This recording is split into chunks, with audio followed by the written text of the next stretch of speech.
Hey,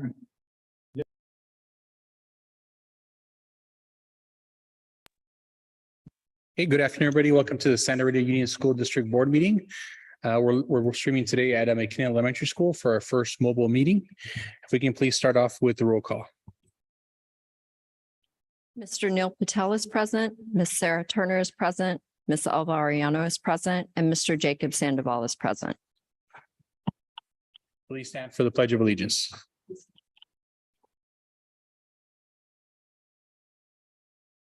Ready to begin. I pledge allegiance to the flag of the United States of America and to the republic for which it stands, one nation, under God, indivisible, with liberty and justice for all.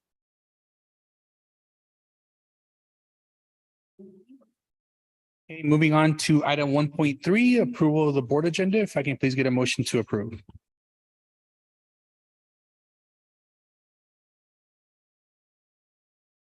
I make a motion to approve.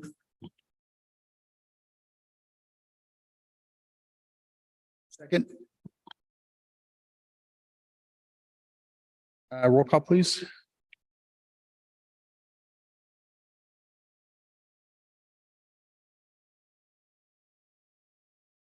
All those in favor, please raise your hand. Motion passes 4-0. Okay, today on closed session, we have item 2.1, public employee employment under Government Code Section 54957. Item 2.2, potential litigation under Government Code Section 54956.8 and 54956.9. Item 2.3, under Government Code Section 54957. Item 2.4, conference with labor negotiators under Government Code Section 54957.6. Do we have any public comments regarding closed session? We have no public comments regarding closed session. Okay, can I get a motion to adjourn the closed session? Motion to adjourn to close session. Second. All those in favor, please raise your hand. Motion passes 4-0. Okay, we'll see everybody afterwards.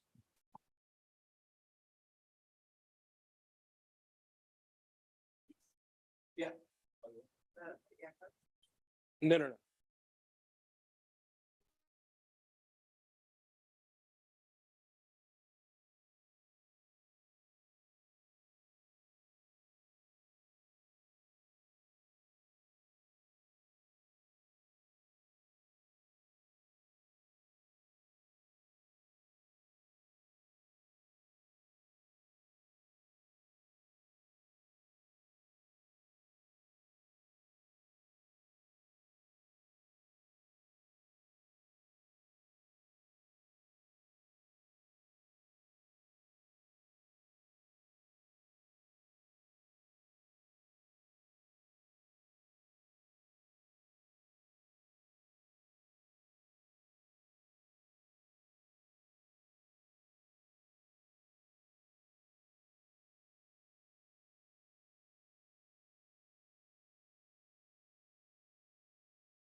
Wasn't this one?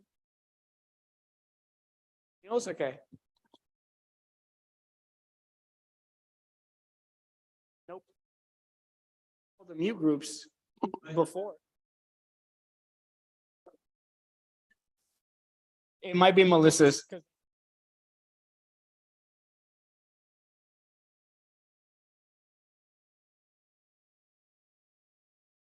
Maybe they were left on. We disabled the mute groups.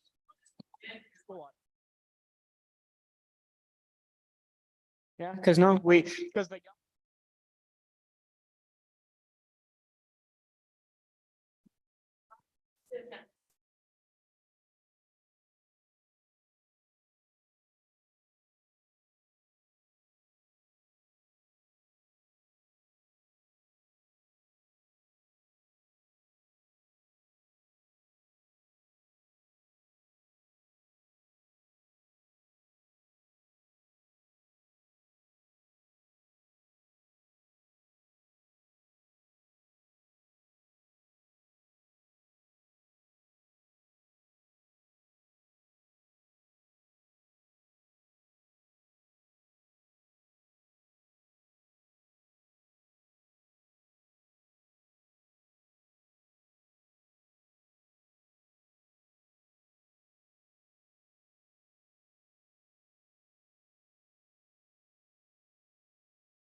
Hello? Can you hear me? And can you hear the sound? Oh, and then down.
And then you can speak into it and you don't even have to be Super. that far from it. So you don't have to put it up to yourself Nope. and, Yep. oh, nice. And then turn it.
Max got into, he did And you get can into hear? New Zealand.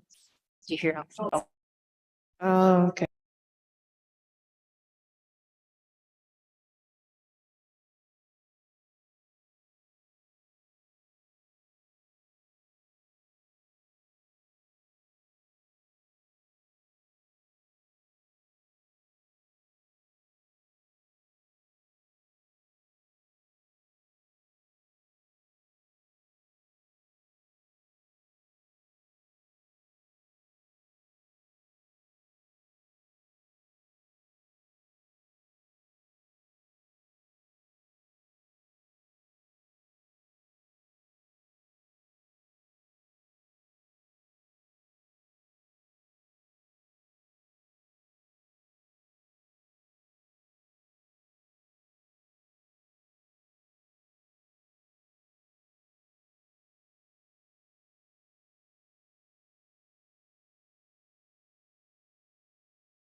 Hey, good afternoon, everybody. Welcome back. We're going to reconvene back into open session. During closed session, nothing was reported on. Voted on or something to report out. We're going to move on to item 5.1, approval of consent agenda item 5.2 to 5.4. If I can please get a motion. Motion to approve. Second. All those in favor, please raise your hand. Motion passes 4-0.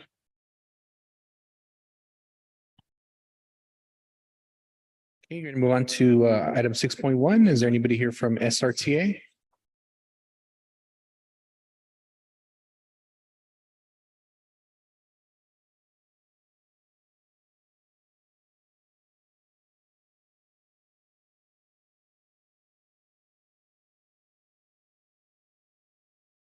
Right after a few tries. Okay, hello. As we move from September into the long stretch of October, teachers are feeling burnt out and overwhelmed. Overall, our members feel like there is an increase in the amount added to their plates without sufficient time to complete them all.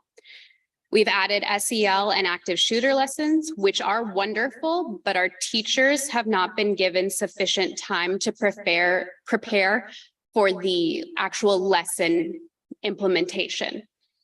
Our new teachers that have not been trained on we have new teachers who have not been trained on the curriculum, such as TCI, but are expected to use it every day in their classes. Our math training was optional at the beginning of the year, and there has been no opportunity for teachers that did not attend to obtain that information if they didn't go. So we have many teachers who are expected to use curriculum and have not had the chance to explore it and plan with it to use it to fidelity. We also have new curriculum such as English 3D that we have been trained on, and the training was wonderful, but teachers feel that they have not had enough time to reflect and plan for implementation. Teachers have been trained on PLC Plus, and we look forward to inquiry cycles. However, if teachers are not fully trained in their curriculum, then they cannot work together to create common assessments or vertically align with other grades, which is part of PLC Plus. This leads to time not being used to its fullest on Wednesdays, and it is being used as a grade level or department meeting to catch people up instead of it being used to look at data and how to create common assessments, how to support our students overall. And we've seen test scores, and we know that that is something that we need to be doing in all of our classes, is to further support our students, especially our students who are English learners or in special education who need that extra time. The huddles are intended to provide quick and relevant information, but leave many teachers missing those vital minutes before or after school to prepare for their day or spend time with students. For example, at the middle school, that time is frequently used for quick meetings with students to make sure that they've completed their work before the day, and those can't happen as with as much time because we're leaving in the middle of it to go to the huddles. A lack of subs has led to teachers taking other classes during their preps at the middle school, which leads to less prep for those teachers. It is optional to take those classes, but some teachers need the extra pay, and teachers generally lead with their hearts, and the emotional pull is what leads them to saying yes, despite losing that planning time. All of these lead to teachers feeling like they don't have enough time in the day to complete all of their tasks. We know that our district is not special in this aspect. We know that overall teachers are feeling burnt out or overworked or tired. We know this is not a Santa Rita issue. We also know that the hiring issue is not just us. But the concern is that if we don't find a way to support our teachers, then those teachers will stop doing the extra things that they do outside of their contracted time. Teachers will stop volunteering to be induction coaches, which will leave our new teachers without guidance. And at the middle school level, teachers are going to stop providing their voluntary supervision before or after school at lunches. They will stop coaching, and they will stop helping with homework during homework centers at lunch or our lunchtime behavior intervention. At a time when students need positive adult interactions, we would hate to have teachers pulling back from that. But teachers will feel that they need to start closing their doors and just doing simply what they're asked to do during contracted time. If we can't work together to come up with some sort of solution in which we are allowing our teachers to feel like they're being heard and adjusting accordingly in a timely manner. And that's it. So thank you. You want to click the mic? Okay. Okay, thank you for the comments. Clarifying question. Is there a training schedule that's different than that was done past years? I know what I heard was as far as training taking place on curriculum. So we added the professional development days via an MOU for this year and for next year. And then we've got our upcoming fall professional development. So what we've been trying to do with some of those makeup PDs that we need to offer for teachers is doing some sub-release time. I know, like getting some of our teachers in-house trained as trainers, particularly for the English 3D, our academic coaches and our middle school EL specialists are the trainers, right, that go out and do the training for our teachers who are implementing that curriculum. And doing some sub-release time. Again, subs are a little hard to come by, although we're doing better than some of our neighboring districts in terms of securing subs, particularly for our PD. It's just how are we staggering that and getting them in for those PDs that they may have missed because they were optional, but they need them because it's core adopted curriculum. And our sub rates are still pretty competitive for what we're doing for, right? Because I think we had raised it in the last year to kind of attract that as well. That's correct. Mr. President, I would like to revisit our substitute program in terms of hiring, pay rate, availability, numbers. I would like to maybe see that in a future agenda item. And a comparison with the rest of the districts in terms of comparable pay and where we're at. You know, thank you. We can bring our current fall comp study to you. And we also added a second super sub for each of our school sites this year. Last year, each school site had one super sub. So we added a second one so that we've always got at least, you know, a couple of people on deck. Sometimes they go to another school site if they're short and doing that. But we'll bring our current rates and a comparison with our neighbors. I would appreciate that. I just want to see a report that basically states, you know, the number of substitutes that are number of absences we have from staff on a daily basis, Mondays through Fridays, and what our coverage rate is in terms of how many subs do we have to cover those absences. And let's look at the supply and demand and see what we can do to increase that if possible. Thank you. Okay, thank you. Is anybody here from CSBA?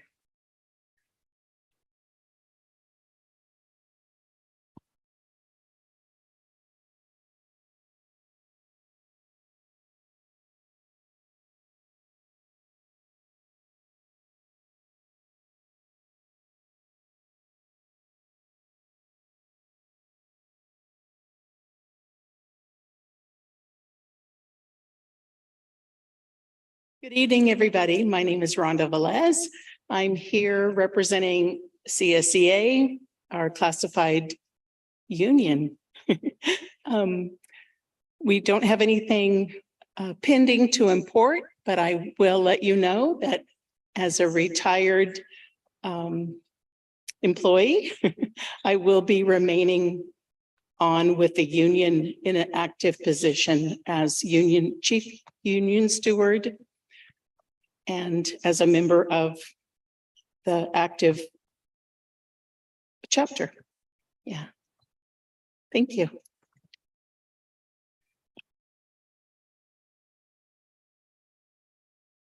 Okay, moving on to 6.3, we have a McKinnon Elementary School spotlight.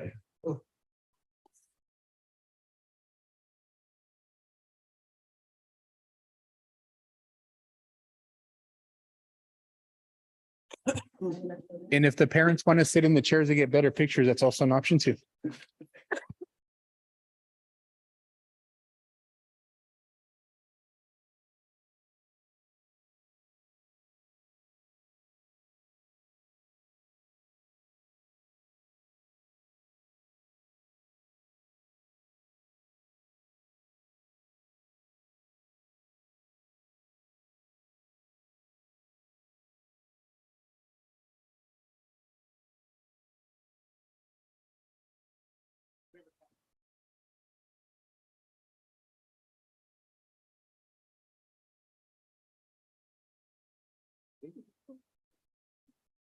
Hello, everybody. I'm Mike Muchnick. I'm the principal here at McKinnon, and we have our student council here with a report for you. Take it away. Good evening, board members, superintendent, alderman, and cabinet, and community members. We are the McKinnon Student Council officers for the 2023-2024 school year. Welcome to McKinnon, and thank you for letting us share about the amazing things going on here at our school. We are McKinnon Elementary, the best school district. My name is Amelia Fisk, and with me are my fellow student council members.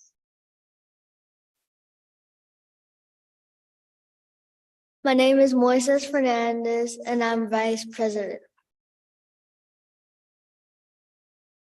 My name is Furman Lopez, and I'm class representative.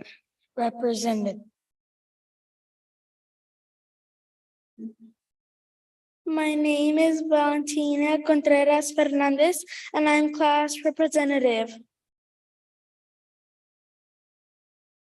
My name is Alina Wasso Garcia. I am class representative. I am Jasmine Gonzalez, and I am treasurer.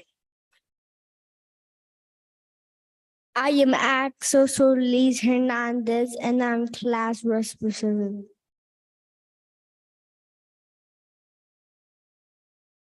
McKinnon had a busy winter last year. We collected over 1,000 pounds of food and donated to the Monterey County Food Bank for families in need. Additionally, we partnered with Toys for Tot and gave 70 toys to McKinnon students during the holiday season. Our winter concert was also a hit. Last spring, the student council hosted an egg hunt for McKinnon teachers. Competition was fierce. We also hosted a family math night that had well over 200 families in attendance. We are looking forward to hosting another family math night this spring.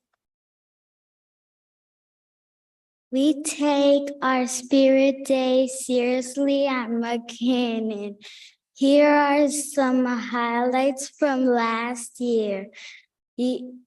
Last year's 100th day of school, where students and staff dressed like they were 100 years old. Twin Day and Halloween are always a hit. At McKinnon, we make sure to take the time to recognize and appreciate the hard work of all of our students and staff. Last year's in-person promotion ceremony was a success, and many of our students are continuing to learn and grow at John Gutierrez and Gavilan View Middle School. Teacher appreciation last year gave all of us a chance to say thank you to the hardworking teachers and staff at McKinnon for everything that they do for us every single day.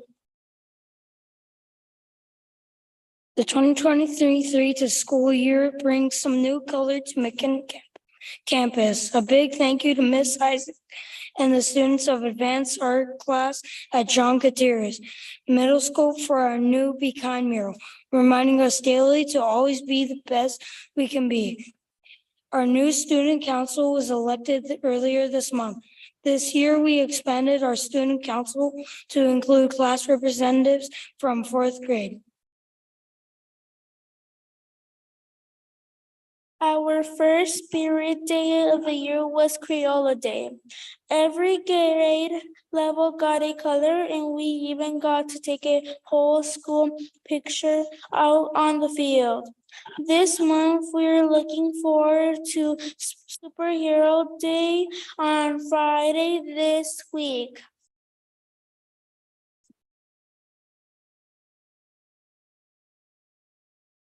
McKinnon hosted Back to School Night last month and welcomed families into our classrooms to learn how all of us can help our students learn and grow every day.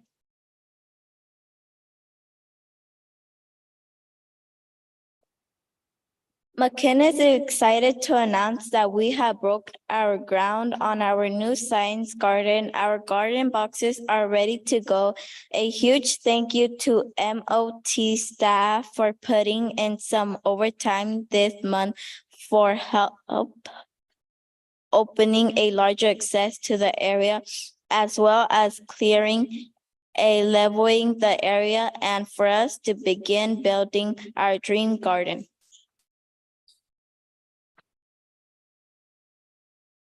McKinnon partnered with Monterey County Safe Routes to School program and hosted a walk safe presentation and field trip for our second grade students, where they learned how to walk safely to school, use crosswalks appropriately. Our fifth grade students hosted a bike safe presentation and bike rodeo where we practiced safety signals and bike maneuvers.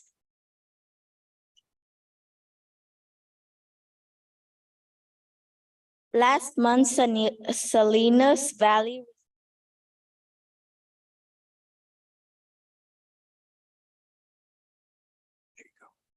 Salinas Valley Recycles brought magic and fun to the stage for our Got Food Scraps assembly.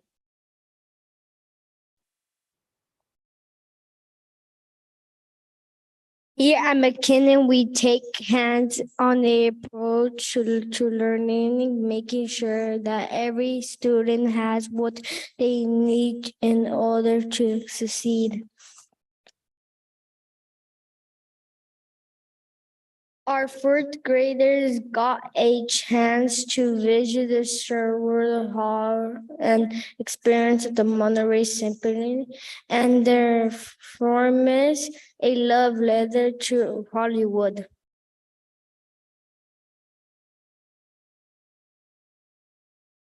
Thank you. Are there any questions?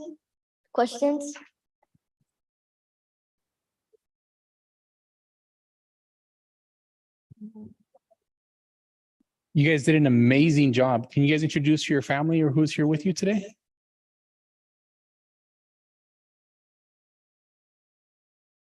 Come up to the mic.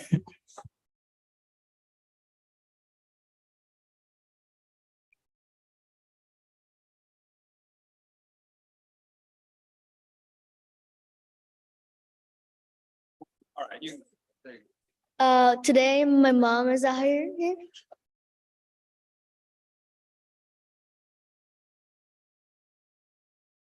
Today my mom and dad are here.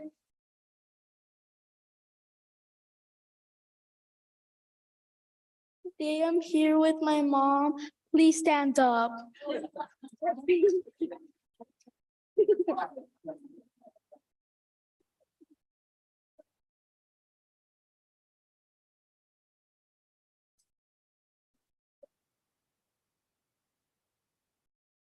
Hi, my mom and dad are here with me.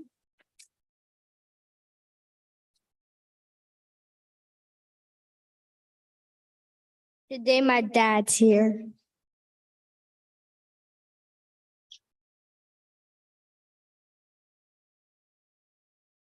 Today my mom, my grandma, and my papa and Mario are here. Today my mom is here with me.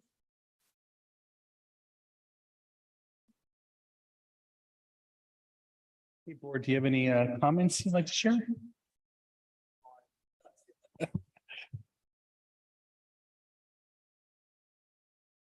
Wow, just wow.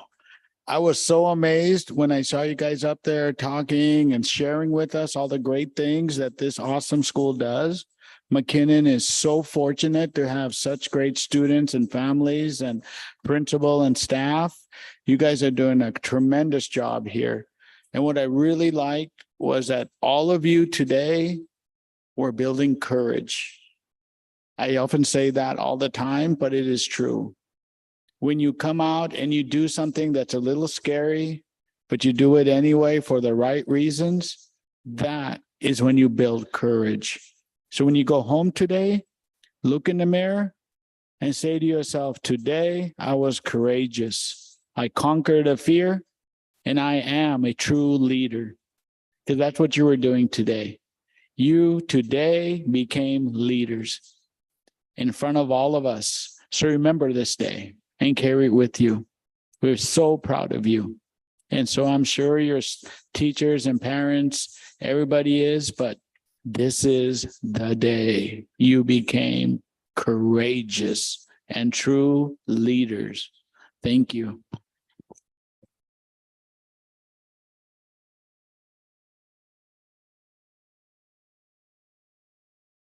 Yeah, can we do a quick picture up here with the parents as well?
Okay, well, thank you, everybody. Parents, you're welcome to stay. And if not, you want to sneak out, that is totally okay as well.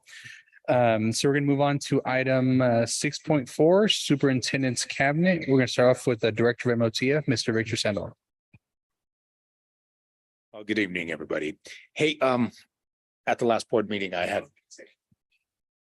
Nomás le queremos decir también a los padres, si se gustan quedarse para la junta está bien, pero también si se quieren ir a la casa, también sea con toda confianza.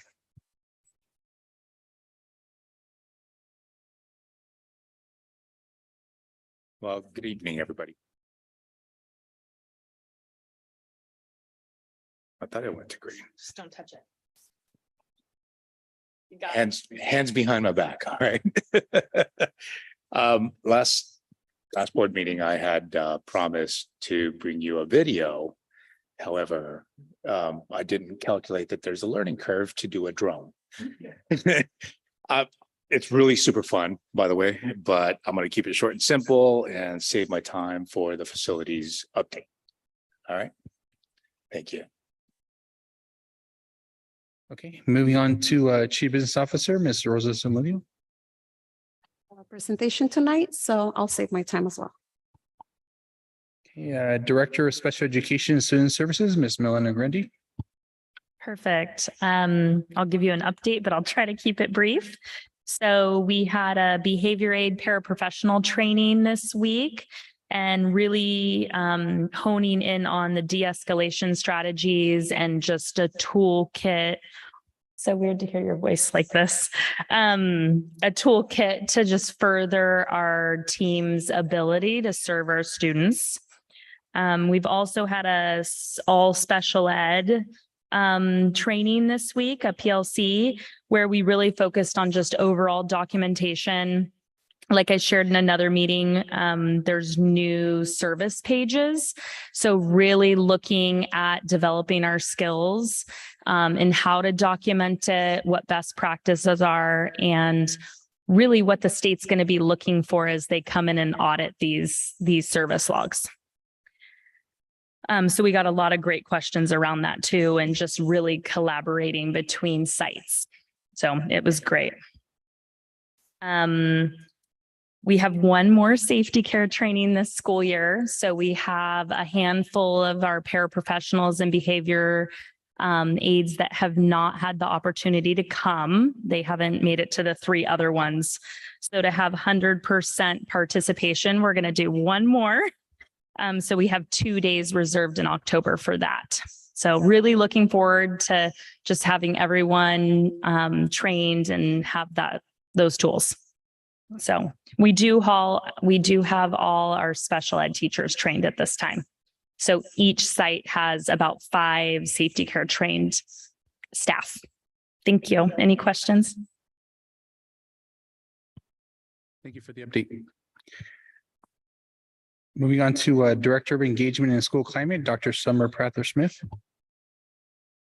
Good evening. I want to start off with giving you an update on our Saturday Academy, which will begin this Saturday. We have over 115 students enrolled, so that's an exciting start to our program. The bulk of our students were full right now in 1st and 3rd grade, which are great grades to be full in as well. But I also just want to take the time to thank the McKinnon teachers who are going to be giving us their classrooms during Saturday. So Ms. Vargas will be using her room for kindergarten. Ms. Ramirez Rivera, we're going to be using her room for 1st. Ms. Gonzalez for 2nd. Ms. Stollard for 3rd. Ms. Rocha for 4th. Ms. Vasquez for 5-6 combo class. And Ms. Billman for our 7-8 combo class. And then I want to thank the teachers who are giving their Saturdays to be with us. So Ms. Teresa Hernandez Gallegos will be teaching kinder. Ms. America Castro will be teaching 1st. Ms. Yolanda Virgen will be teaching 2nd. Mr. Lázaro Perez will be teaching 3rd. Ms. Nicole Rollins will be teaching 4th. Ms. Jessica Alicia will be teaching 5-6. And Ms. Christina Gould will be teaching grade 7-8. Because it was important to us to make sure that students were getting individualized support, each class will also have a paraprofessional in there to support. So in kinder, we have Ms. Cassandra Caranco. In 1st grade, Ms. Jasmine Nares. In 2nd grade, Ms. Namisha Patel. In 3rd grade, Ms. Cynthia Avila. And 4th grade, Ms. Luz Rocha, who I have to say was my aide for many years. She's amazing. In 5-6, Mr. Francisco Salerman. Sorry if I said that wrong.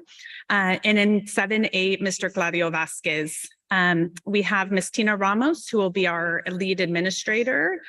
We have Ms. Liliana Hernandez, who will be our office support. We have Ms. Maricruz Castro, who will be a super sub for Saturdays in case anybody doesn't show up to make sure we're covered.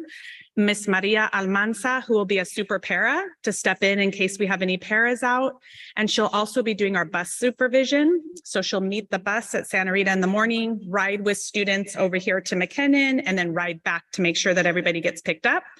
And then we have Ms. Jennifer Riddle, who will be stepping in both as our restorative practice lead as well as special education support during that time.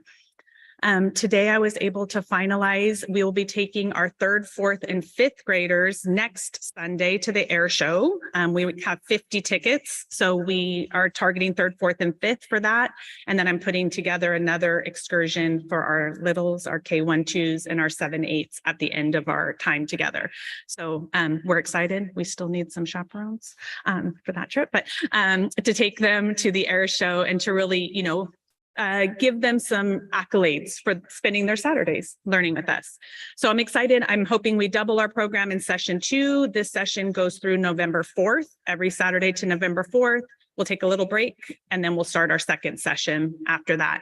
I also really, sorry, mine's long. I have a lot of thank yous. I really want to thank our TOSAs and Miss Madonna Catisse, who stepped in and supported us in designing the curriculum for Saturdays and making sure that we were really targeting based on our iReady scores and the students who were enrolled. And so I'm really excited that our teachers are coming in with the curriculum and the planning done for them. So they really get to step in. We've provided that to them already in our professional development. And so they're ready to launch on Saturday as well. One last thing, our English language learner needs assessment survey went out today, and in October, we'll be launching our Healthy Kids survey. We did receive the grant from the WestEd Center, California Center for School Climate. So I had told you before that we had applied for that. There's no real money in it. It's people, they pay for people. So it's the second part of what we had done for our student listening circles and our family forum. So this one's really looking at data. So part of that will be our Healthy Kids survey for this coming year. Thank you. Well, that's great news about the grant. So, I mean, there is money in the way, just we're not paying the people directly, somebody else is paying directly. Yes. So the staff that they're going to be providing, what does it be focused on or we're gonna, yeah. So we'll meet with them monthly to do some strategic planning, to look at the data sources we already have around school climate and student discipline. And then as we get the new Healthy Kids survey results, we'll come in, we'll start to look at that. They'll look at what's impacting school climate based on the data that we have, and then help us set some strategic priorities around school climate improvement.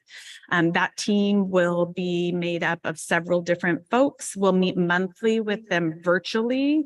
And the really great thing about this collaborative is that it brings together schools from all over California. So we can also learn from others.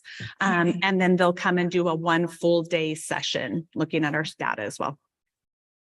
Yeah, I think that's pretty awesome because it's also an outside perspective, kind of looking at it, because I know if, let's say we got the money and we had our own staff do it, obviously sometimes there's a little bit of bias built into that versus if somebody from the outside who's trained in that comes in and kind of proves this. So I think that's amazing and congratulations on getting us the support. Any comments from the board or questions? First of all, I'm very pleased that we're addressing learning loss with all hands on deck, and we're creating programs after school, but especially on Saturday academies. I totally support them. Whatever we can do to increase the numbers with incentives. I'm loving the idea of air show. I just hope that this program keeps on growing. And, I myself do Saturday academies in the high school because there's only so many hours in a day. I want to thank all the teachers that are signing up, and hopefully they'll spread the word and we can get higher level of commitment, both from staff and our students and families. This is the only way. This is the only way. And that is, you got to spend time. There is no magic bullet. So the fact that we're creating all these various opportunities for us to address learning loss, I'm very pleased. I know many months ago, I was pretty angry. Regarding the learning loss in our district and what we're doing about it. And I'm glad to see that various plans are taking place and being implemented. So thank you to the staff. Okay, any other questions or comments? Okay, thank you for the update. So Becky's not here today. So moving on to the board and the superintendent. Start off with Mr. Neil Patel.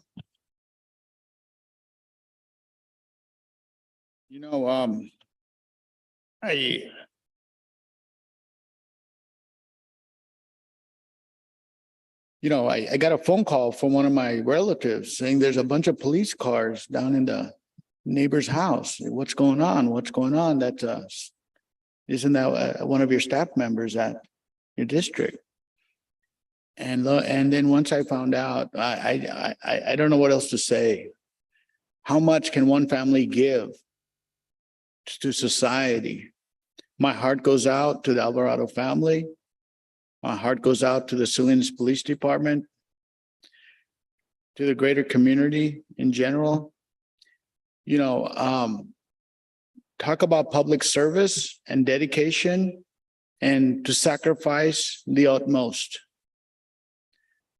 We owe a debt of honor to the Alvarado family for what they have given in the name of service and the name of a better future.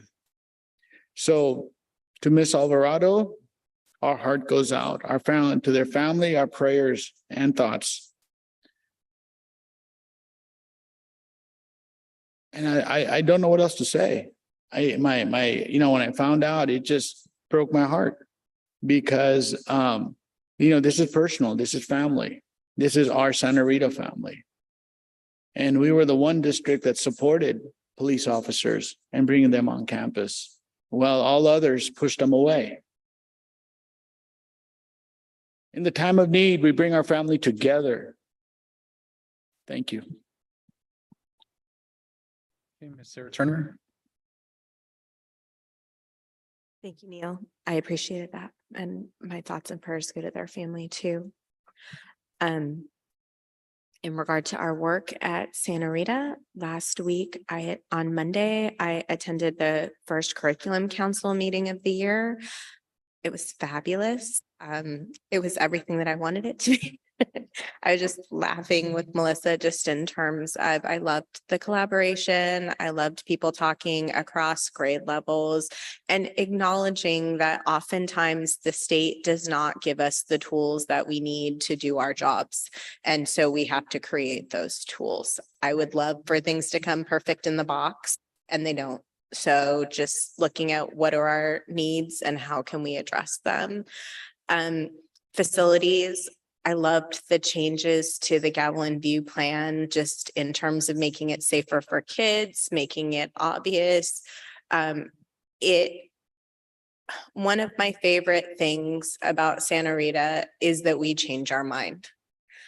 I've worked in other districts where they make a decision and you're going to drive that decision into the ground, regardless of any feedback that you get. So I love that with our LCAP, with our facilities plans, that we've looked and said, you know what, that's not my number one priority for students. How can we change it? I loved getting the message through Parent Square that had that beautiful picture of that incredible new blacktop at John Gutierrez. I had a thought that after we open our amazing new Santa Rita bathroom, that those two pictures on a postcard to all of our voters talking about, this is what we did with your money this summer, this is what we're going to do with your money this upcoming summer, so that people have ideas. Hey, we do the things that we said that we're going to do. We make life better for kids. So it's been a great time to be a Santa Rita board member, despite all the challenges, because I see the incredible work people are doing across departments to make things better for kids. And Summer, thank you for all the grants and all the Saturdays that you worked before Saturday Academy to make things like Saturday Academy happen. So thank you to this incredible staff that we have here, who I just know do the right thing for kids every single day. Okay, Ms. Eloriano. I did not have any meetings to go to, but I will soon to report back to you. But I do want to, I did go to the procession on Saturday with a lot of other staff members. And I just want to say again, my condolences to the Alvarado family.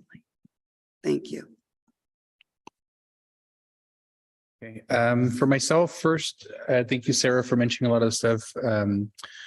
Right now across California and most of the nation, you have a lot of school districts that I feel that are going backwards in so many cases as far as creating safe spaces, accessibility for parents, engagement by community. One of the reasons I wanted to have school board meetings at different school sites is for accessibility. I know Summer's position has changed as far as, school climate. I know one of the things as far as engagements and parents feeling comfortable enough was like, hey, what does the school board do? Where are the meetings at? And part of that is having a different school sites. And also how much of a welcome school we're trying to make. And I know things are not perfect in our district because we're trying to find things out. And one of the grants that we're getting is going to help us slowly start improving stuff. But I think one thing I do admire about our district and our board and staff is we're always looking for different ways to identify where we can improve.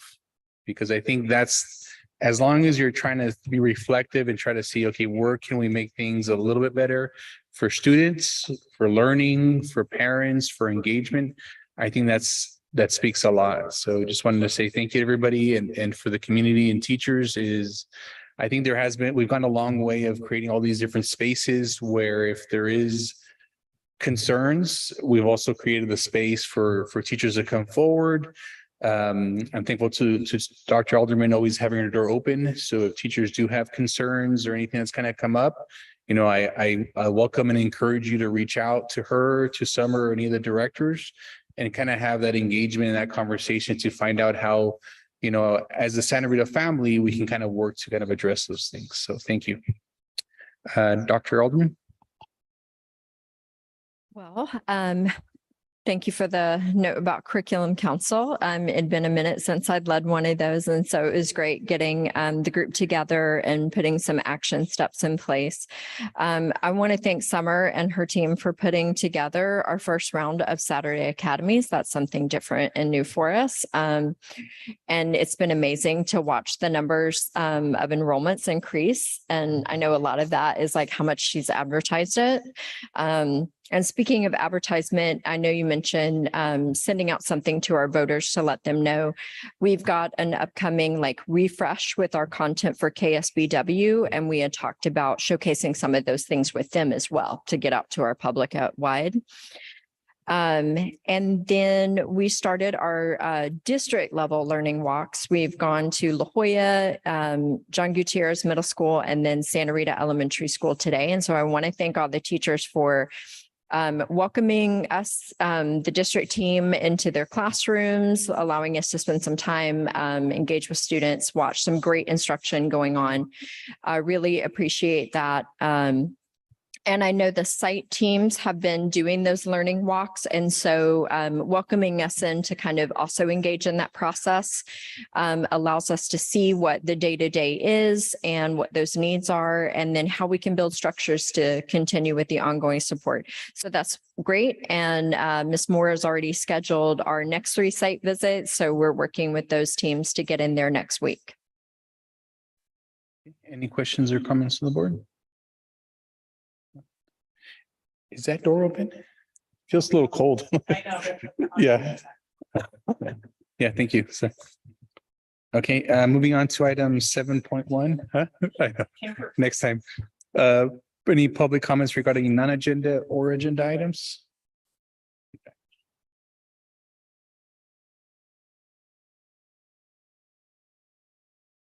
Just so I can see, sorry. Dear board members, as a teacher with great passion, this year is difficult to navigate. Aside from the new curriculum, we are to teach to our students, new SEL program, We've Got Your Back, new math program, and ELD for upper grades, and the mandated yard duty at morning recess. We are now having to put time into huddles. As every minute of instruction is accounted for, so is our prep time that we have, whether it's protected or not. Meeting at the end of the day, 3 times a week, interrupts the planning and preparation process, ultimately taking away from our students. Huddles, in theory, are a nice concept and supposed to be helpful in disseminating information that is good for the whole. This is not our reality or even a need for most of us at SRUSD. As a teacher can't take a one-size-fits-all approach to students, the district shouldn't take an approach with its supposedly respected employees. As professionals, we already seek one another out in a timely manner if needed. Majority of information that is pertinent to know is not for good of the group and doesn't require a huddle. Instead of helping, huddles are just another thing on our already lengthy to-do list and hinder our ability to be the best, most prepared educators we can be. Challenging to read with the feedback. Oh, excuse me, that was from Miss Alicia Gonzalez. There's another one. Dear board members, thank you for your dedication to our district. The support of our board has always been a key in making good decisions for our students and staff. I have listened to my colleagues discuss huddles since they've been put into place. I have some concerns over the practice of huddles. I understand the intention behind the implementation, and I admire the desire of our school district to help students. I think we can all agree that teaching is a demanding profession. Teachers value their time and need to utilize it effectively. The time before school and after releasing students is the time that we run copies, review lesson plans, contact families, answer emails, plan field trips, talk to staff, and clean our room. With that being said, I think that if huddles are going to benefit our schools, the district should reevaluate their implementation. Each school site has its own needs, and the administrators should be able to discern between a quick email to inform staff or a short 5-minute meeting to discuss concerns staff may have. Also, information can be put on the agenda during a staff meeting. It may be a good idea to form a circle or to offer time during our regular scheduled meetings to discuss our concerns. Unfortunately, huddles feel like my time is being taken advantage of, and it is time I don't have in my day. In turn, it is overwhelming. Please keep in mind that we have many new programs this year: English 3D, ELD program, Eureka Math Squared, revised Eureka Math. We've got your back safety program, second step social emotional program, and newly revised studies weekly program. Each of these programs require many hours of preparation and study. Another change this year is that our standards-based report cards. We are not involved in the process and have not had ample time to discuss assessments for the report card this year. I am a seasoned teacher, and I find these changes would make any professional overwhelmed. If you consider an educator's day, you will see that the preparation time before and after school isn't enough. Adding huddles into our already overloaded schedules makes me feel like my impossible workload is getting heavier and heavier. Please help your teachers and administrators by finding a better way to have these huddle discussions. Yours in education, Greta Billman.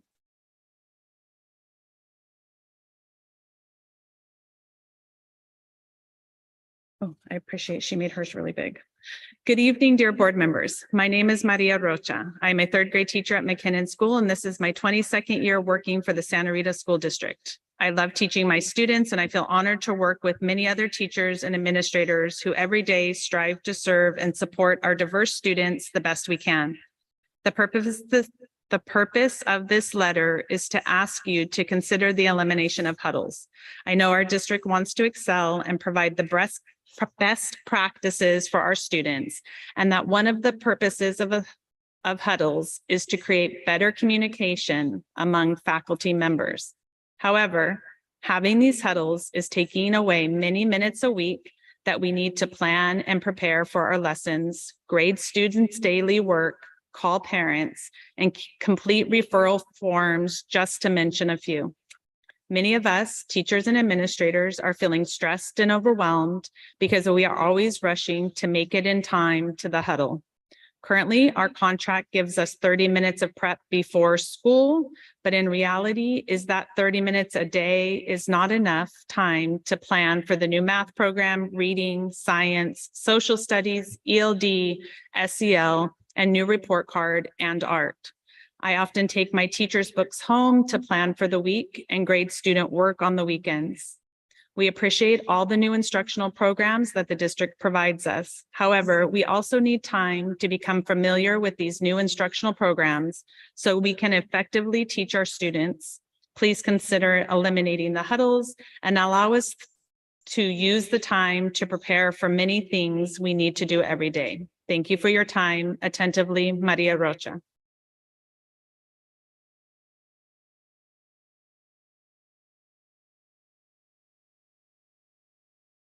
Dear Santa Rita Union School District Board, I am a third grade teacher at McKinnon Elementary. I am here today to ask you to please encourage our district to rethink or to do away with our mandated huddles, as they are an ineffective use of time at our small elementary school. During my time in this district, I have taught 3 different grade levels in 6 years, and I am now in my 7th year, which feels the most stressful yet. To get everything done, I work many nights and weekends and stay most days working in my classroom until 5 p.m. I do not mind working after contracted hours if it benefits my students or me in any way. I'm not here to whine about my time. I'm here to call attention to the time that is being wasted. If principals or teachers need to call an emergency huddle to communicate something, that would be an effective use of time.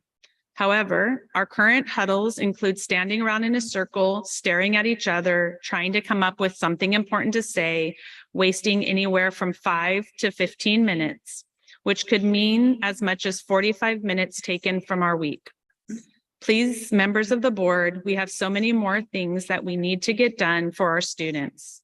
To give you an idea, some of the things that need to be taken care of for my students include reviewing and preparing curriculum materials for multiple subjects, including ELA, which on its own includes reading, writing, grammar, vocabulary, phonics, phonemic awareness, and speaking and listening. ELD, which includes prepping sentence frames, vocabularies, and visuals.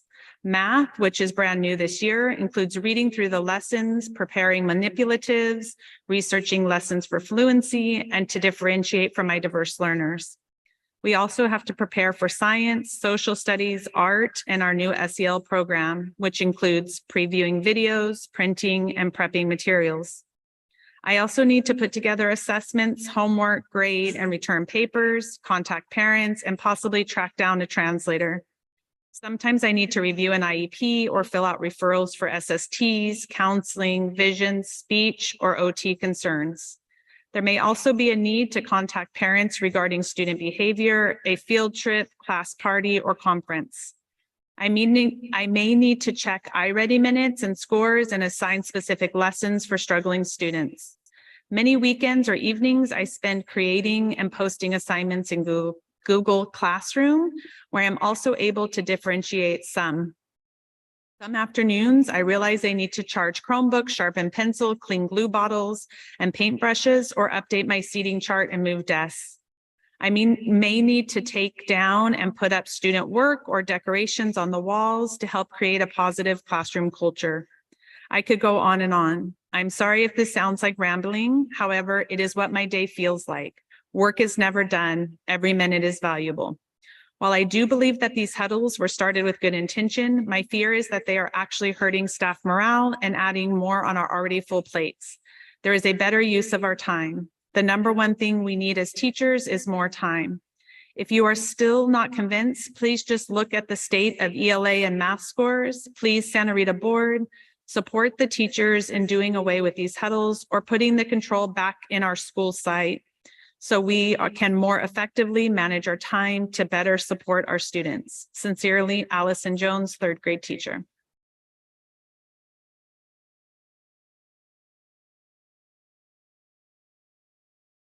Dear board members, I would like to express my concerns about the huddles that have been implemented at the elementary school level. Often huddles are not time efficient. The huddles are taking valuable planning and prep time from me. I believe that the huddles should be on an as-needed basis at the elementary level. Sincerely, Shannon Bua, fourth grade teacher, McKinnon School. That's all. Okay, thank you. And thank you for the comments. Moving on to 8.1, approval of the 2022-23 school district unaudited actuals.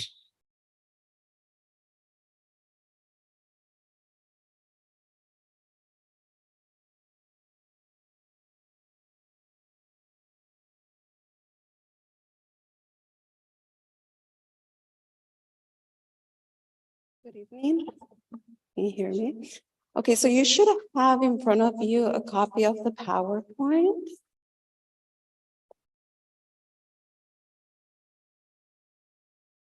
And today I'm going to go over the actuals for the district. So we're done closing the books.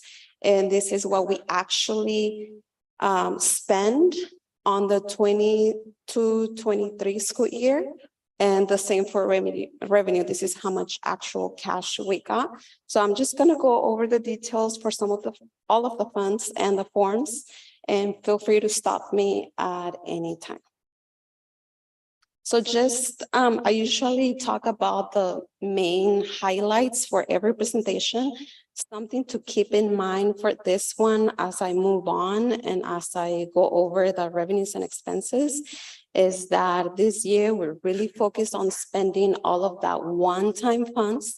Especially we had about 6 to 8 grants that were expiring this year. So for some of these grants, if you don't spend it, you lose the money. So we were really focusing on spending those one-time funds. We also had some delay in construction and also some delay for materials and supplies.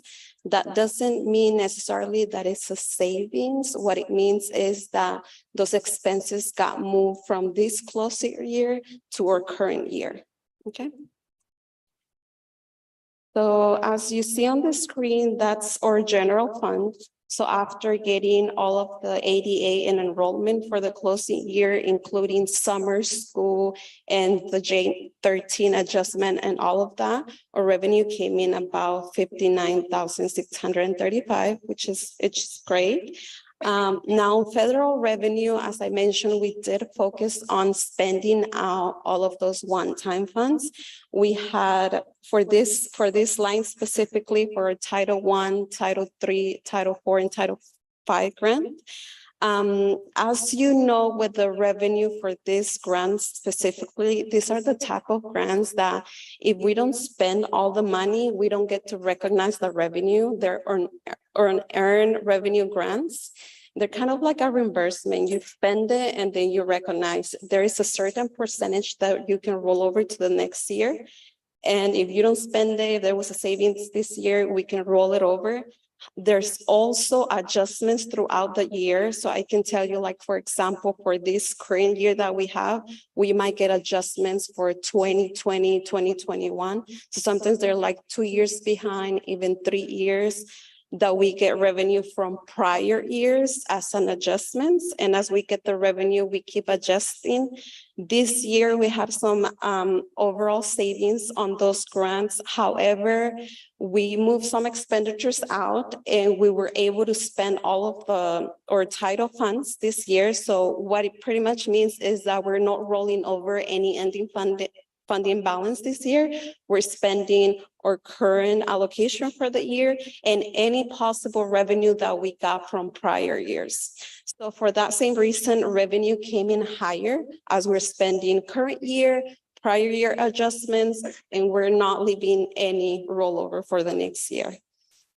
Now, on the other state income, that came in higher. There is a grant, that ELOP grant is for $4.5 million. And this grant, back in June, May, the state decided to change the rules on how we recognize the revenue here. We got the cash, so we have the cash, it's ready to be spent out. This is the money that we're gonna be spending for Saturday school program. And we're also looking and talking to other districts and see how they're spending these funds. The state provided an extension, meaning that we got the revenue this year and we have until next year to spend the money. Now, we know that a lot of districts are having a hard time spending these funds, and that's why the state decided to give an extension and provide the funds as soon as possible. So we're working on it. And like I said, we're starting with the summer school program and looking at other districts, talking to other districts and what programs we can implement as well. And that's pretty much the mainly changes for our revenue. Also, something that changed this year is a journal entry that we have to book. It's called Stars on Behalf. It's a revenue and an expense that all the district are required to book. We get an allocation at the beginning of the year, which was estimated almost to a $2 million. And now that I closed the books, this is the amount that I get from the state and then from the county, I'm sorry, and then from the state, it came out to 1.6. So what that does is it decreases my expenses by 300K, and it also my revenue because it's a wash. So that was another impact. So when we look back into the expenses, I'm going to talk to just about the most significant changes again. The benefit line, as you see, there's a savings, and that's mainly because of this 300K STRS on behalf. It doesn't do anything to our books. It's just a journal entry that we have to book. But again, we only get twice at the beginning of the year and we close the book. So it's really out of my hand on how much is going to be off. It's coming straight from the state. In regards to books and supplies, we got some delays. As you heard, we have new curriculum this year. So about 220,000 of books that got delayed. So even though we had budgeted everything for the closing year, if it gets July 1st and we get it on the site a day after, we have to spend it on that year. So that not necessarily means a saving. It's just meaning that we're not spending the money this year, but we are going to spend it, or we already spend it on the new year. The same with Santa Rita furniture. We got about $200,000 on delay on the furniture. Same scenario. We got it after July 1st, so we have to spend it on the new year. And it also created not a savings, but we didn't spend it this year. We already spent it on the new year. On that line for materials and supplies, as you know, we provide funding to all of our school sites. And when I run a report and see how much savings we had overall, and the savings can be because the school sites budgeted for materials and supplies and items like that at the end they didn't purchase. Overall, it was about $200,000 of savings of the sites that they didn't spend. That is a savings. It gets rolled over to the next year and they get their new allocation on the new year. And then overall, from all other departments, we had about $500,000 savings as well, just from different departments. When it comes to contract services, we had the gutter repair that it was going to happen during the summer. That project got delayed. So that money was budgeted again on the closing year. Now it has been moved on the new year. So it's happening on this coming new year. We also have some savings on SPED settlements. So we have contracts and we have to set that money aside. And now some of those are for 1 year or 2 year contracts. So if the parent, and most of them are reimbursements. So if the parent doesn't come and claim, for example, mileage reimbursement or funding that they qualify for services for their students, it doesn't mean that we're not going to spend it, right? It means that they didn't spend it this year, but they might spend it next year. So we still have to budget, but not for all cases. For some of those cases, some of the contracts already expired. That means that they didn't use the funding and it's just savings overall district. So it's a little bit of both. Also, we had a lot of savings on contract services, mostly through SPED. As you know, we had a lot of contract services of people. There was a lot of transition during the time of the people that we contracted left, and then we had to contract it with someone new for the same services. So we were checking invoices and we were making sure that the money that we were paying, it was actually for the contracted people that were actually showing up to work. So that also generated a savings overall for the whole year, because there was a lot of absences and some of the hours got reduced. So during that transition of getting someone new, during that transition of them minimizing the hours or checking the invoices and saying we're not going to pay because they were out this day, they were out sick, it also generated a lot of savings in that. So So that's pretty much when it comes to contract services. We also had some savings in HVAC repairs that we had budgeted. We applied for a grant this year. And barely yesterday, we got the notice that we got the award. So that award, that money, it's almost $500,000, is gonna be used to replace those HVAC systems. So we had some savings this year because we know the grant was coming and we had big chances of getting it. So that created a savings as well. And we have the grant this new year that we can use. So as you can see, our ending fund balance, it increased. However, when you look at the packet and you separate the restricted and the unrestricted, you'll realize the unrestricted is deficit spending by $1.6 million. And most of the funding that we have left over is for restricted funding. So if we go to the next slide, I'm just gonna highlight the funding that we have that is unrestricted. And then everything else in the ending fund balance is restricted. So it's coming from the one-time funds, the title funds, and everything that is specifically for those purposes, especially for learning recovery. That's what we've been getting lately. Yeah. We don't use the mics for so reports. Yes.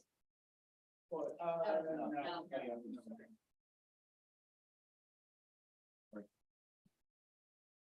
Okay. So this is the ending fund balance. And like I said, everything else that you see on the ending fund balance is restricted. So as you can see, we have the 17%. We have ending fund balance for LCAP, which we are required to restrict. We also have money that we set aside on that resolution, if you remember, for the ongoing expenses when those one-time funds expired. And then the E-rate IT projects as well, revolving cash, and then future expenses on SPED, benefits, compensated absences, and ongoing expenditures. So that's pretty much what's unrestricted. It's been assigned and committed per board resolution. And then everything else in that fund, it's restricted for specific purposes. Okay. So we're gonna go ahead and move to the next slide. This is pretty straightforward. It's the Fund OA, the ASB for our students, slightly different due to the events that we do a year end for graduation, fundraisers, and then expenses. So pretty much not a lot of changes there. So we can go to the next one. This is the preschool program. We have some expenses on salaries and benefits because as you remember, we had the preschool from July through October and then MCOE took over. So even though we had a grant for $2 million, MCOE was not able to spend all of the grant, especially because they generated savings as they have other programs and they were able to combine certain services. So this is a grant based on reimbursement. So this is pretty much how we end up the year. Everything else went through contract services. So starting this new year, we're not going to have any salaries and benefits because now they run everything through their county payroll and everything. It should only look contract services, revenue and contract services. So we're only like a pass-through agency where we get the funds and then we provide those funds to MCOE. We can move to the next one. So this is our cafeteria fund. And as you can see, the revenue came in pretty close. They got more than expected, which is great. As you know, now that we're getting funded differently due to the universal meal reimbursement. So it's going really good for them. Something to highlight, if you look at the ending fund balance, as you can see, it's getting bigger. There are 3 restricted grants that they receive. One for PD training, as they're switching to universal meals and they want to implement new meals and things like that. So they're getting about 25,000 on PD training, and they're also getting about 300,000 on equipment and as well as more PD training and infrastructure. So these are funds that they're deserved, and they're going to be spending little by little as needed. We can Go to the next one. This is our deferred revenue fund, and this is the funds that we set aside for construction projects. This is specifically for the Santa Rita restroom. This is how much we spend during the year. And the reason for the savings is because, again, we were thinking we were gonna finish it, most of it during the summer. And as you know, we're still working on this new year. So some of those expenses, we're not spending it on the closing year, but we are budgeting on the new year as well. This is the fund that we have just enough for that project. As you remember, in the initial cost, it was about $0.5 million. And right now it's about $836,000. So we just have enough. Hopefully we don't go over. And just FYI, if anything gets higher other than what we have, we might need to do a contribution. But so far we are in balance. So this is Fund 21. This is our bond fund where, again, construction. These are 4 projects happening on this fund. It is the JG construction work for repaving, the site utilities, grant work, and just getting things ready as well. The GV project as well to get things ready for the 4 portables addition. We had some testing, the SAPs, engineering fees as well. And then we also started the McKinnon and New Republic shading structure. Again, started this closing year, and all of these 4 projects are moving to the new year.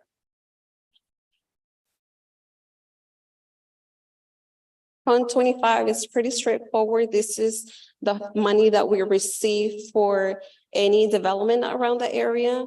And what we've been using this fund is for the WAS development fees. So anything related to WAS, this is where we get the funding, mostly on attorney fees.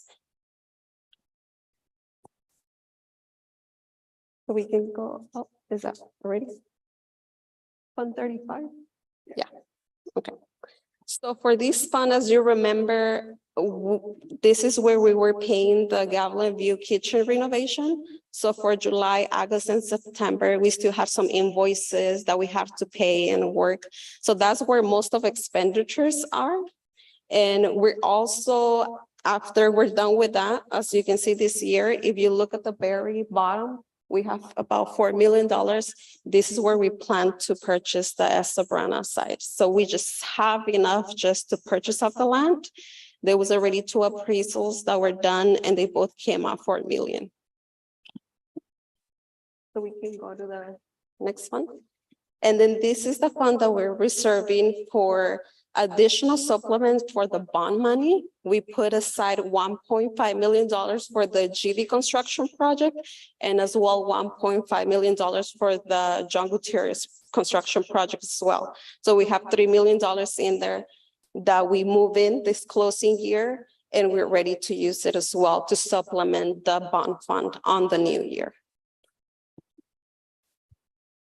The GAN limit, I talk about it every year, but this is a form within that unaudited actuals that reviews inflation, ADA, how much money we spend, and to make sure that we are within our limits. This is to prevent government wasting. It is something that we have to do a board approval on a separate item. So I'm just like going over it because it's part of the packet. We are in compliance. So I just wanted to talk about it so you know what it is when we get to it. All right, so if we go to the next form, we have the Fund 51, which we know that this is the bond fund as well that is run through Monterey County. This is separate from our financial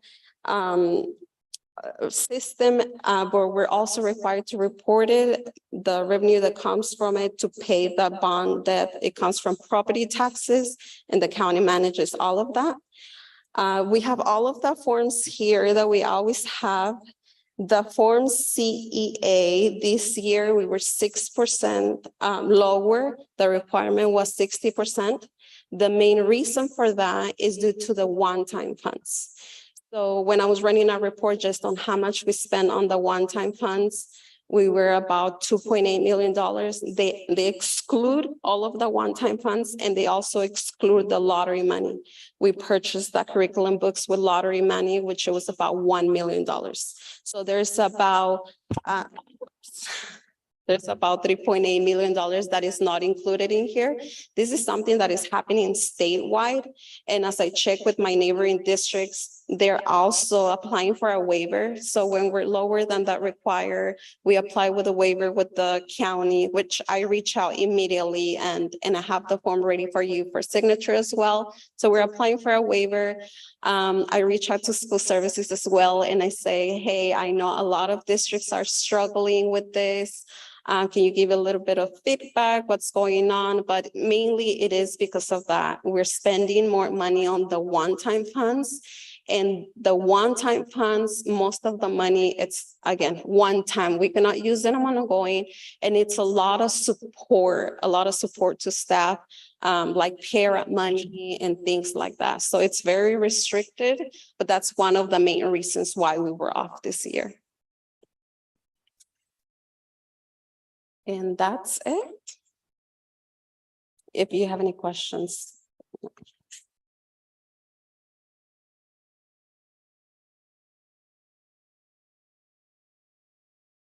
First of all, I want to compliment you and the staff. Rarely do projected amounts by the end of the year come close to what was budgeted. And I've said this over and over again, I appreciate your conservative nature of your assumptions being used to create your budgeted amounts. And then the actuals are coming in very close to that. I want to say thank you for that. I'm very pleased by closing out 22, 23. Having said that, I am very concerned about 23, 24. And the reason is because of the one-time money. As I'm looking at the file you sent over, the restricted funds, and my understanding is that where majority of the one-time money was put in. We're going down from 21, the projected is 21 million down to almost 8 million, which is a $13 million decrease. I think overall you projected at 17% decrease in overall revenue. That's concerning to me.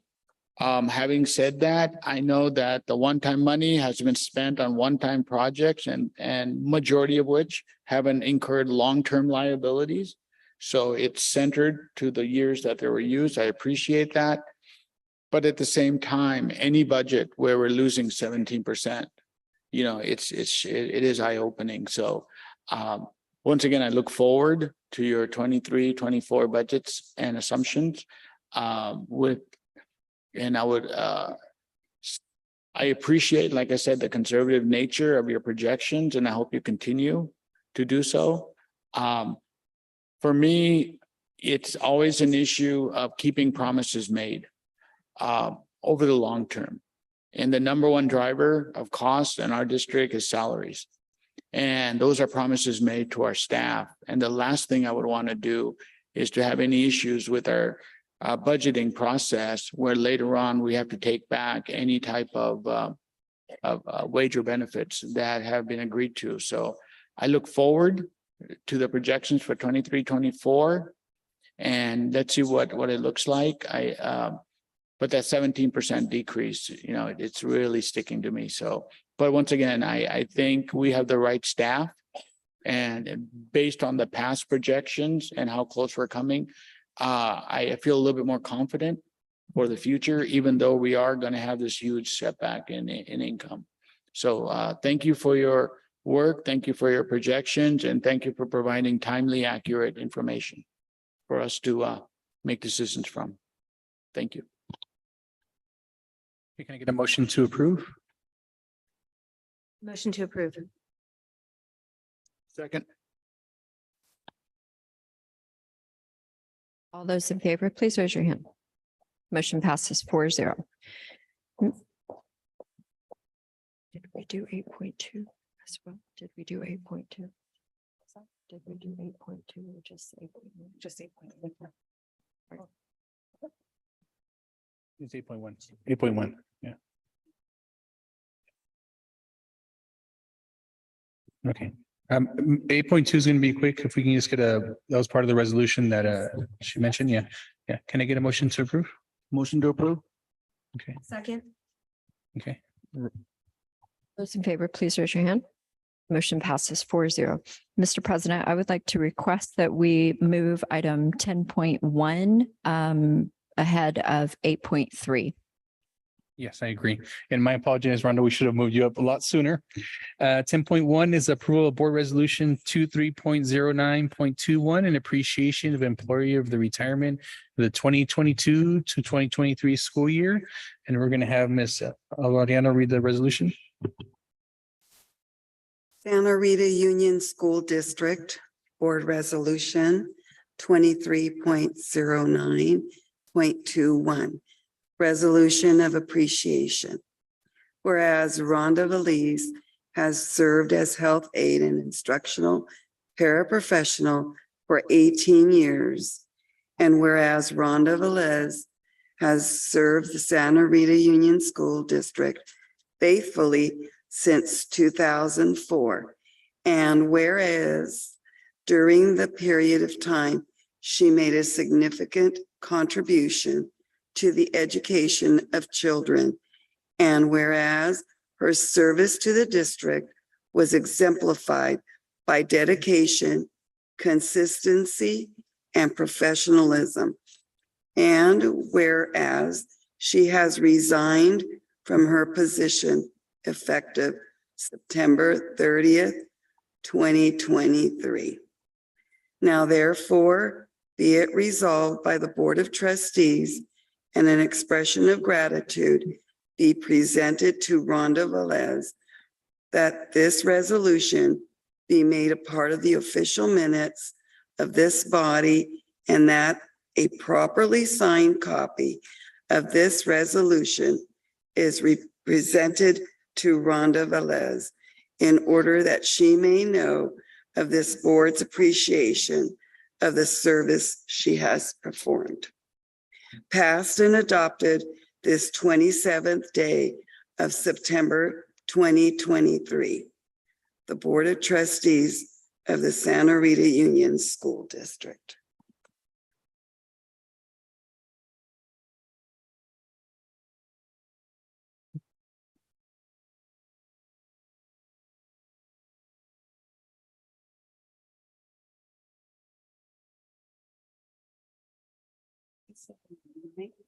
Most of the time. I wasn't sure whether it was. Yeah, before you start, I just want to say, I mean, and I've only been on the board a very short time, but I think you're an amazing human being. And our district and our children are very blessed to have had you the years that you worked here. So I just want to say thank you and you well-deserved retirement as well. So. Before you go, I also want to recognize that Ms. Velez was one of the very first welcoming individuals in my time here, and she will be sorely missed. And I will add that I have been here for the whole 18 years together, from our start here at McKinnon together until now. So I'm really excited to be back here. So from the beginning and to be back here to welcome you into retirement. You need to officially vote. Oh. Yes, please.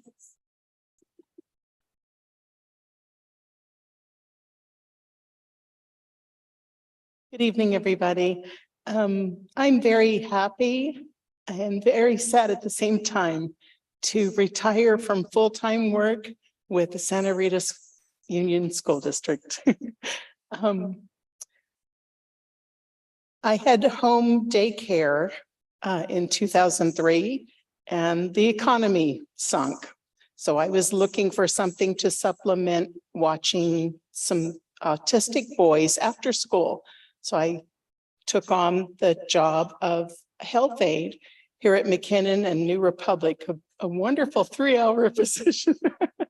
And we just kept pushing forward to have board approval that those hours were extended so that children could get better care during their school day for their health needs. I'm very tickled that it's now a full-time position. Yay. You're not done with me.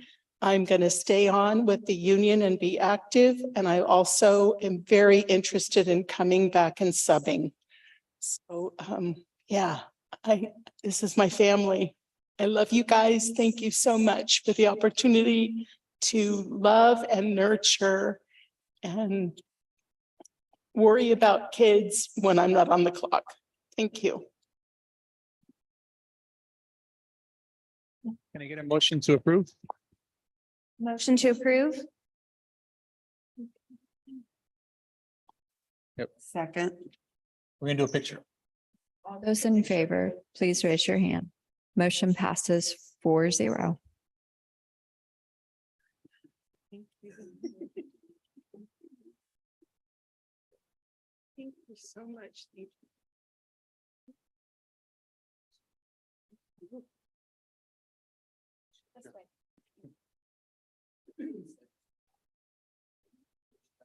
Oh, good.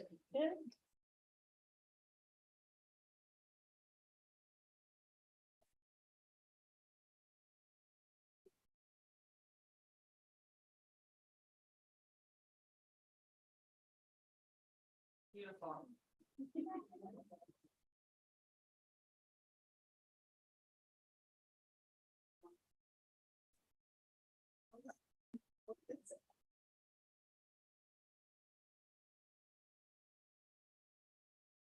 We work together and then we work together as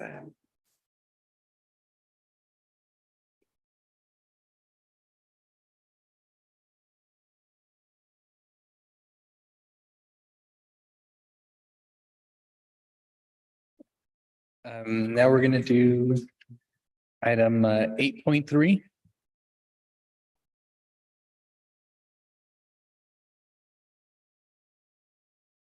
Yes, that is my item. Again, I mentioned this last board meeting that I would be doing it. Can you hear me? Okay, good. So I just want to make sure it's like, I did some changes to the Santa Rita restroom project because I didn't feel that, just stopping shy of trying to complete a couple other things that are pending for ADA compliance. So one was a learning curve with the new regulations, as per the Attorney General, where I added some vents for crosshair ventilation, no bot, no nothing on a restroom, P traps and stuff like that. Where the site contractor performed the work up to the foundation and the building manufacturer provided the vents. So how did you do that? So it was a very good learning curve. So now I know what do we need to do in order to capture the funding by OPSC, right? So we're starting to learn, like, this is what we do for the site contractor and this is what we do for the manufacturer. So some of these, two of those change orders were that learning curve, but the other change order is when I asked to pave the whole entire apron in front of the restroom. It addressed some ADA issues. However, I needed to install another handrail, which if you look at it today, they finished yesterday and it's looking great. We're going to be opening this. We're in the punch list stage and we should be able to use it at the beginning of next month. I won't be there to open it up. However, I will be on vacation, so I will be out of the country until I'll be returning on the 16th. So if anything bad happens, here, I'll give you my personal cell phone number. You can call me. But yeah, this is a change order. It has been budgeted, as you know, that we always budget 10% as per the public contract code for each of the projects. So it adds up to a 0.04%. And we already have the 10%. And of course, once we close out the project, the rest of that 10% goes into contingency into the rest of the projects and stuff. So hope that you approve this tonight. I would appreciate it. Motion to approve.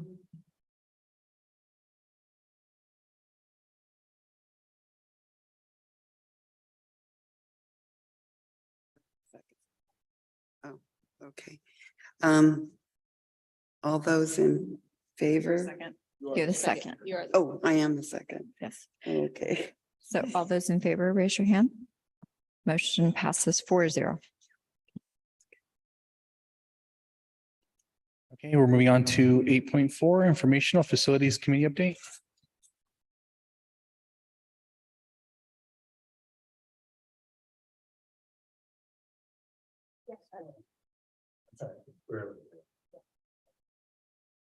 I apologize. I can barely hear reverberation. I'm actually reading everybody's lips right now. So, okay, 8.4, that is my item also. So we had a high interest in our facilities committee this month. Bunch of new faces. We had representatives from each site attend. Because we had a new, well, not a new form, but a new bunch of new people into that. I kind of started by letting them know that the emphasis of what our plan is and our facing plan is a fluid plan. I know board member Turner actually said, you know, it's easy for us. I mean, I can't believe it that we're changing things and how we do things. I think the focus of our designs are for the master plan and the greater good of everything. However, we can shift stuff, right? Because something gets harder, we try to do, and you know, something that's easy, get it. Show the community that we're doing something. Like, for example, JGMS, we had some tough times with, you know, the design of a specialized building. And we're not the only ones that are having that same problem. And I did make that clear to everybody. The other thing is I gave them an update on what the protocols were for the master plan. And I told them, hey, the master plan is actually, you know, on the website. And basically it's categorized by number 1, number 2, and number 3. Number 1 being fire, life safety. Number 2 is comfort and health. And number 3 would be a visual pride kind of, you know, a visual upgrade. So after getting them all together, then I gave them an update on basic what we are doing in conjunction with MCOE, because in our phasing plan, we had sections of MCOE being involved, like, for example, at 2 sites, La Jolla and Santa Rita. With that, I kind of give them an update of what MCOE is about to do. So it changes our plan, right? So now what are we going to do? And with that, they kind of understood everything, what was going on. So we kind of heard from each site. And the biggest thing that came out from 3 of the sites is the greater need for student space, meaning classrooms. You know, yeah, we're expanding. The 3 sites were Santa Rita, JGMS, La Jolla. So after hearing everybody's needs, we basically also assessed what the dollar value is on our phasing plan, because we do have limited money, right? We have first issuance, second issuance, third issuance of the $25 million. I did let them know that. I also told them that we're also trying to capture $14 million through a contribution of the state, meaning, you know, we spend 40, they give us 60, up to 14 million, and it's designated per site. So I kind of went over that. And then at the very end, basically what we're doing is we're actually going to reprioritize that plan. We're not taking anything off the plan, basically, but we're going to go for those low lying fruit, right? Let's get the easy stuff out of the way, get it going, and let's try and focus on creating more space for the students. La Jolla, Santa Rita, JGMS. McKinnon, New Republic, and GV, they're kind of staying the same, except for they're being delayed 1 year because of the buildings and the new regulations with Division of State Architects. Again, a little frustrated about that process. However, they're bringing in a lot of new regulations where it's not only us, it's every school district, and it's statewide. Not a lot of people are happy. Some banks are being broken, but alternative funding is coming in. Also in that phasing plan, the other big funding opportunity is the TK funding and the kindergarten funding. And today, hot off the press, I just got this from my cash conference brochure, where fortunately, there's $142 million coming out right now for the TK funding and kindergarten funding. However, if I go second to the last page is the reality. So submitted right now is $1,059,575. So not even close. 143 million. And in modernization is 966 million. So how do they award the 143 million, right? So maybe those projects, they're not going away. They're just getting pushed back until we get the funding. So after all of this, basically we came to the consensus that we're going to get whatever we can pushed forward, and the other projects are going to stay on the same thing because we do have funding for every one of those projects, just not the later projects, right? So we're going to come up with a revised plan, take it back to the facilities committee for their recommendation. And when they do make a recommendation and they're happy with it, we'll be recommending that to the board for approval. And again, I really wanted to have a drone picture to that, to kind of take to the facilities committee, but I'm working on that. But there is a presentation that will be created of each phase for each site and what it's going to look like. So with that, if you have any questions. I'm just very thankful that the sites participated and they showed up. So, I mean, that's part of why the facilities committee was set up. So.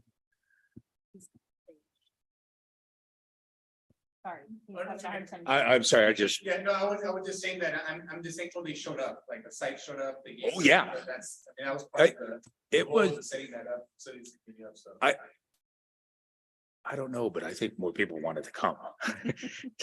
And like Santa Rita today, when they saw me over there, we were just putting the rails and everything. And by the way, we had fire inspections and some of our staff members might be complaining about this new fire marshal. Anyways, some staff members are like, hey, when's the next facilities meeting? And we're like, ask Donna. Because Donna was one of the ones that Donna Koenig was one of the ones that showed up with some staff members. So we might have a full house next time. So, and my apologies, I need to leave a little bit early, so I was going to take over for the rest of the meeting. So.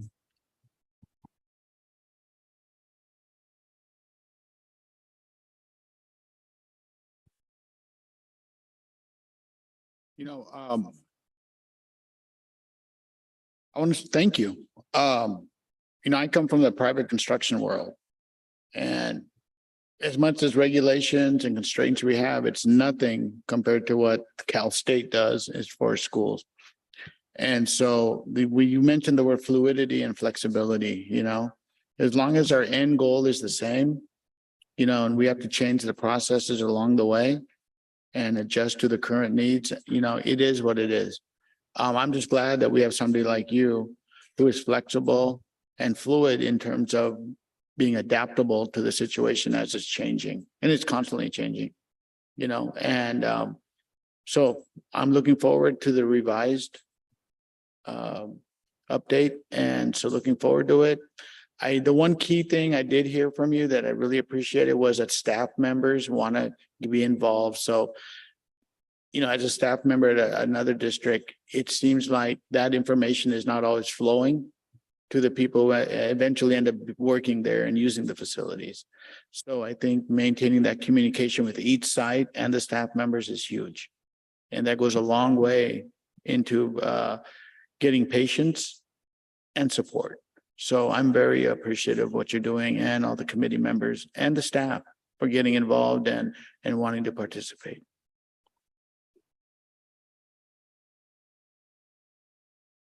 Thank you, Victor, for all that you do.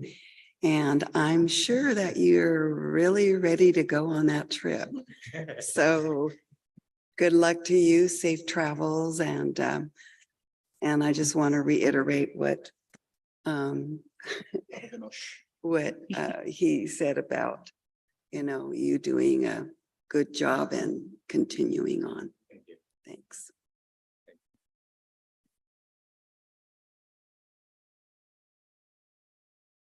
10.1. 10.2. Hey, 10.2, approval of university agency agreement between CSUMB and Santa Rita Union School District for service learners. Gonna take this one from Ms. Moore. So this is just an agreement with CSUMB, just like it says, to bring service learners into our district. I'm hoping to also recruit these service learners for Saturday Academy. So I'm hoping that this moves forward. Again, it just provides additional support for those entering the education field, as well as our teachers that are here. Okay, any comments? I've had CSUMB service learners in my classroom and had a fabulous experience. We've also recruited them as classified staff when they were going to school or, subs. So it's amazing to have that experience and build those relationships. Motion to approve. Second. All those in favor, please raise your hand. Motion passes 3-0. Thank you. Okay, 11.1, approval of Easter Seal Certified Nurse Assistant, CNA, contract for the 2023-2024 school year. That's my item. This is a contract we actually already have had in place last school year. They just shifted the way that they bill. So last year we were billing and doing bill back through our SELPA. This year, we're directly contacting with Easter Seals. So this has been a CNA that's been with a certain student at John Gutierrez for the last 2 years. So this is just that support person for that student. Motion to approve. Second.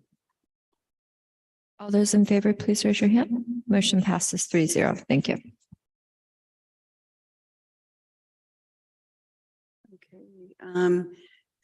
This is the advanced planning for 15.1, the next regular board meeting. Is there anybody who, is it October 11th? Oh, okay. And then any advanced planning? I mentioned it earlier in a board meeting. I would request a report regarding substitute supply, demand, need, as well as comparable pay rates for surrounding districts. Thank you.